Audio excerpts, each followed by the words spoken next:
Hello, I hope you're doing okay. Today we are doing lesson number 7 on Unit 5, Taking a Stand. This will be our last lesson on this unit. Let's get started. Today we are working on page 18 of your brochure. You can write on page 19 in the tweets or in the newspaper clippings, depending on the document we're working on. First of all, let's have a look at the tweets on page 18. A tweet is a very short message that people post on the platform Twitter. We can see that we have 3 tweets, one from Mike O'Connell, the second from Colson Haley, and the third from Jade Brooks. These people are not especially famous. They are just normal people. They give their opinion on the question at the top of page 18, which is sports is a neutral ground and shouldn't be politicized.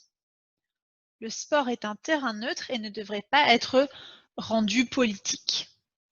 So your first job will be to decide whether each tweet is in favor or against the sentence.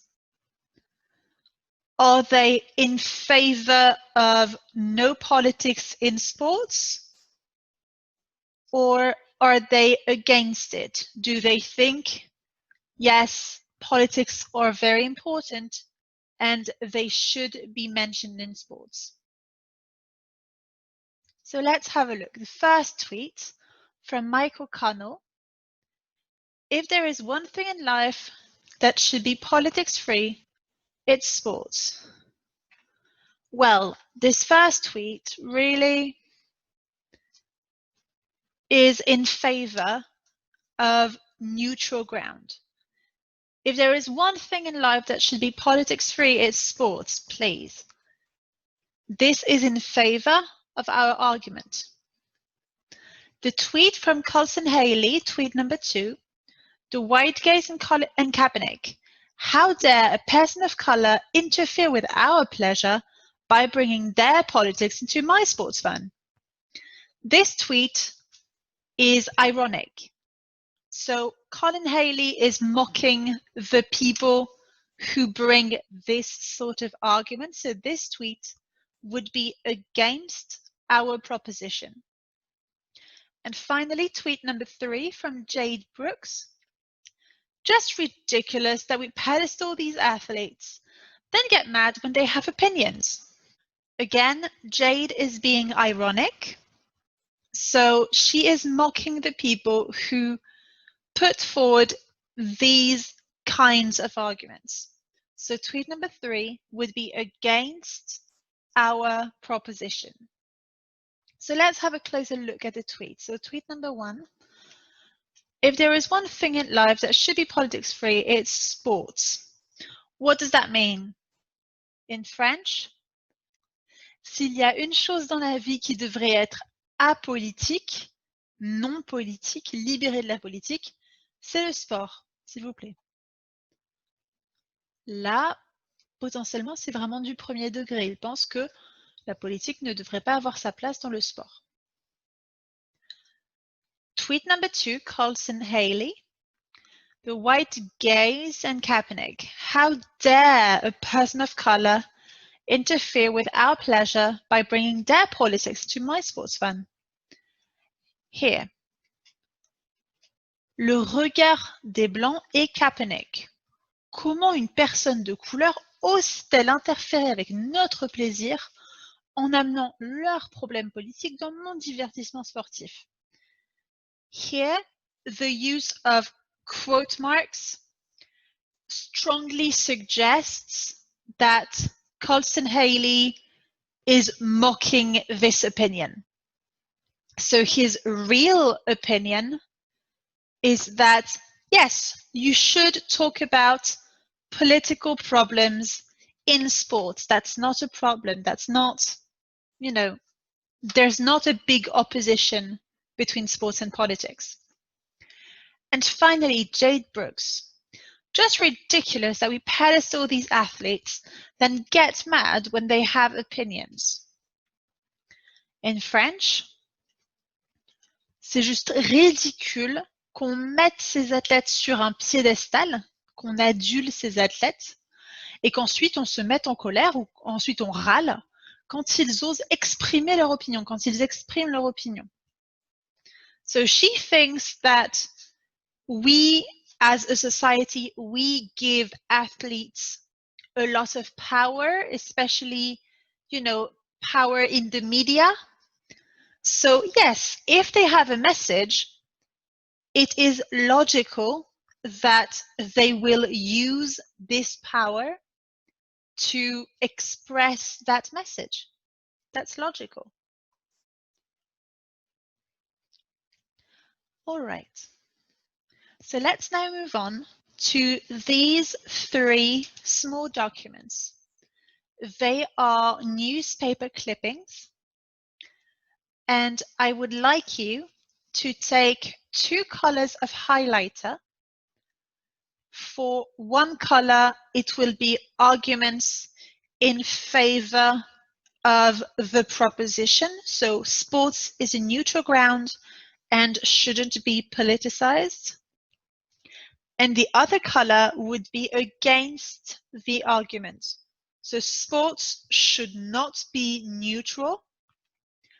In sports, we should talk about political problems, for example, racism. If you're ready, that's correct. For much of its history, American football was a majority white sport. Now, 68% of the players are Black, and they have perhaps the biggest megaphone in America. In this newspaper clipping, I actually see one argument in favor of no politics in sports. This argument is that Black players represent a huge number of players, and so they have a disproportionate access to the media. So they are not representative in terms of statistics of the American society. For decades, the fear of losing lucrative sponsorship deals and a place in the team has kept a lid on dressing room activism. The attitude among Black sportsmen in America was summed up in a quote attributed to Michael Jordan, the most famous basketball player ever. Asked why he wasn't more politically active, Jordan reputedly said, "Republicans buy sneakers too." In this extract, I can find some arguments for no politics in sports. First, if players start to become more political, it is possible that their team will lose money. They will lose sponsors. In addition, if players have personal deals with sponsors like Nike, the sponsors might stop the deal and the players would get to the point where they have no income, they have no money coming in. In the last extract, I cannot find any arguments for our proposition, but I can find arguments against. Before I do that, I'd like to go back to number 4, so the first extract. I think we can use Document number 4, to support the opposing side. For example, in history, American football was a majority white sport. Now it's not the case. That's a good thing. It means that racism has lost ground in sports, which is a fantastic thing. So sports themselves are a very good example of how society could be if we made an effort. In document number 6, so Jim Brown, 80, a legendary Black American football player and civil rights campaigner in the 1960s, said, "In my day, we were not allowed to room with a Caucasian player. The young men of my day, like Muhammad Ali, stepped up. Then, for many years, they didn't step up. But the young men of today are. 50 years later, we have a young man, Kaepernick, saying something." In this document, we have an argument against no politics. This extract is very much in favor of talking about politics, talking about racism in sports. The young men of my day, like Muhammad Ali, stepped up. Then, for many years, nothing happened. But now, young men, Kaepernick, for example, are standing up for what they believe in. It's dangerous for their career, but it's a very courageous thing to do. Now, of course, Muhammad Ali and Colin Kaepernick are not the only examples of sports players who stood up to racism. A very good example are John Carlos and Tommie Smith in the 1968 Olympic Games, who raised their fist, even though they were not allowed, to make a point to protest against racism in the United States of America. And you see they have on their jersey, they have the USA logo. So they were fighting, or they were playing for the United States of America. As you probably know, there have been protests and marches and demonstrations in the USA and around the world in the last few weeks, especially the last few days, in response to the murder in the streets of an unarmed Black man called George Floyd. He was an American man living in the United States of America, but he was Black. 2 months ago, a young woman called Breonna Taylor was shot by officers in her house, even though she had done nothing wrong. There have been protests in the streets of every major American city, in many European cities. For instance, in this photograph, you can see a protest held in Washington in front of the White House, where President Donald Trump lives. You can see how many people attended these protests.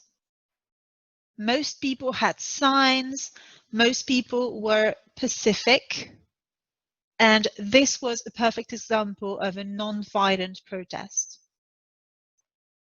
The response of the American police and the National Guard has been criticized in the last few days for being too violent. Of course, not every police officer in the United States is a violent racist, but some of them are.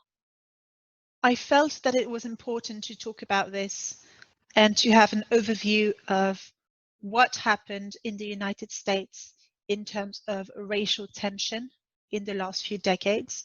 And we can see that today it is culminating in a series of very dangerous and very grave events.